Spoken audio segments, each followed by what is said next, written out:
Right now, President Obama is starting his second term by taking direct aim at Republicans. His inaugural address lays out a liberal agenda for big government and collective action. He's calling on the country to reject the Republican agenda. Some Republicans claim this progressive liberal issues that he cited in yesterday's speech are part of a strategy designed to divide and destroy the GOP.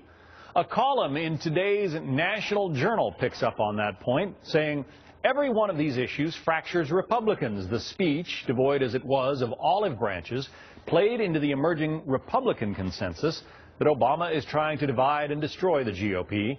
They're right about the division part, though likely mistaken when they impute a motive to destroy. Let's talk about it with Matt Schlapp. He was White House political director under President George W. Bush. Simon Rosenberg is president and founder of the left-leaning political action think tank NDN. Matt, to you first, the idea of divide and destroy the GOP. What do you think? Yeah, John, I actually agree with that. Usually when presidents get reelected, they have this approach in the beginning of the second term that starts with their inaugural, that they're really going to be the president of all the people. And they're a little defensive. They got elected by one party, and they really want to be the president of every American. Instead, this seemed much more political, much more aimed at his progressive base. If President Obama was a major league pitcher, he just threw a fastball right at the heads of Republicans. And this is just the first speech. We've got more speeches to come. My side better get unified fast and figure out what's going on. Simon, something tells me you see this a little differently. I thought it was a terrific speech, and I know that people have described it as progressive or liberal, but I think it was also very modern. I think that the speech was speaking to the America of today, the challenges that we face today, laying out solutions that are, relevant and germane to the challenges that are in front of us now. And I think the president made it clear, though, that he's going to fight hard for the things that he believes in. I think that's what we expect out of our president in either party.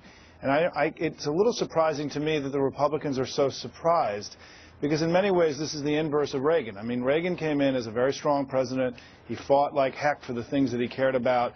He's the great leader of the Republicans. I think the Republicans need to start looking at Barack Obama as the Democratic Reagan here. He is going to stick to his guns and fight for his beliefs as hard as he can in the next 4 years. But, Matt, one of the challenges of the day, as Simon just alluded to, has to be the debt and the deficit situation in this country. We didn't hear anything about that. Right. The other thing is, and I think Simon knows this, but Reagan carried 49 states and he won in a popular vote landslide. When somebody wins that big a vote, when you win almost every place in the whole country, you can understand having a little confidence coming into your inaugural. This guy won a very race, especially if you look at the popular vote. So you don't think this is a watershed moment in American politics, Matt? I do. I think, John, here's what I think. I think the Obama team and President Obama really believes that this country is the Reagan coalition died, and that there's a new coalition. And it's not a center-right country. If anything, it's center-left. And I think he believes that the political axis in the country has changed. I think he's wrong. Over the course of the next couple years, we're going to see who's right. He talked about entitlement programs, Social Security, Medicare, Medicaid. Simon, he suggested that, there's no reason to rein in the spending on those. Mitch McConnell, the Republican leader in the Senate, got on the floor this morning and said if we don't rein in the debt, nothing else we do matters. Well, I don't agree with that, and I think the Republicans have really, messed up their own politics by focusing so much on debt and not on growth. And I think they've made a terrible mistake on this. And I think they paid for it in this election. They're going to continue to pay for it. The president made very clear that the central way that we have to reduce the deficit over the next few years is by restraining the cost increases in health care. That's where the focus is. That's where he's going to put his focus, I think, along with defense cuts in terms of on the spending side. But I think this idea that he's not interested in it, he's been putting out plan after plan that's going to cut the deficit. The deficit is 40% lower today than it was when he took office. I mean, this notion that the Democrats don't care about this, it was under Bill Clinton that we went from deficits to surpluses. It's the Republicans who have been driving up the deficit over the last generation. So give me strength. The Republicans have got to stop pretending that Barack Obama doesn't care about these things. It's simply not true, and it's going to continue to isolate them instead of allow them to do what Matt talked about, which is they got to make their case. It's time now for Paul Ryan and other Republicans to lay out their alternative and to fight this president better than they have. He talked about green energy and how it is still a panacea. I want to play that and get a real quick thought from him. Here we go. Yeah, sure. We the people, still believe that enduring security and lasting peace do not require perpetual war. Okay, that was obviously about winding down the wars in Afghanistan and Iraq, suggesting, I guess, that those Republicans who've said it's too soon to leave Afghanistan are wrong. What do you think about that, Simon? Well, we don't agree. And I think that, you know, look, two of my kids are 7 and 10. They were down in the mall with me yesterday.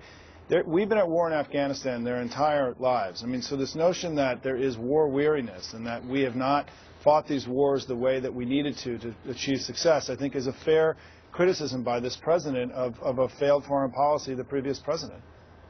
All right. Matt, you were part of that previous president's team. I'll give you a shot to address that.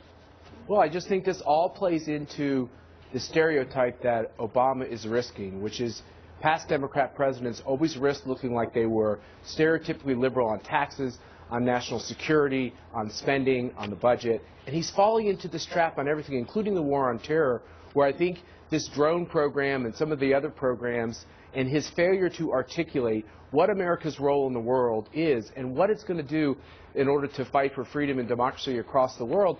President Bush spent the majority of his second term of his inaugural speech beginning his second term discussing these issues, and they don't get as much attention from President Obama, and I think they're just as important as they ever were. Well, we've got 4 years to discuss these issues, and we'll have you guys back a number of times, I'm sure, to talk about it. Simon Rosenberg, Matt Schlapp. Thank you. Thank you both. Thanks, John. And coming up, a new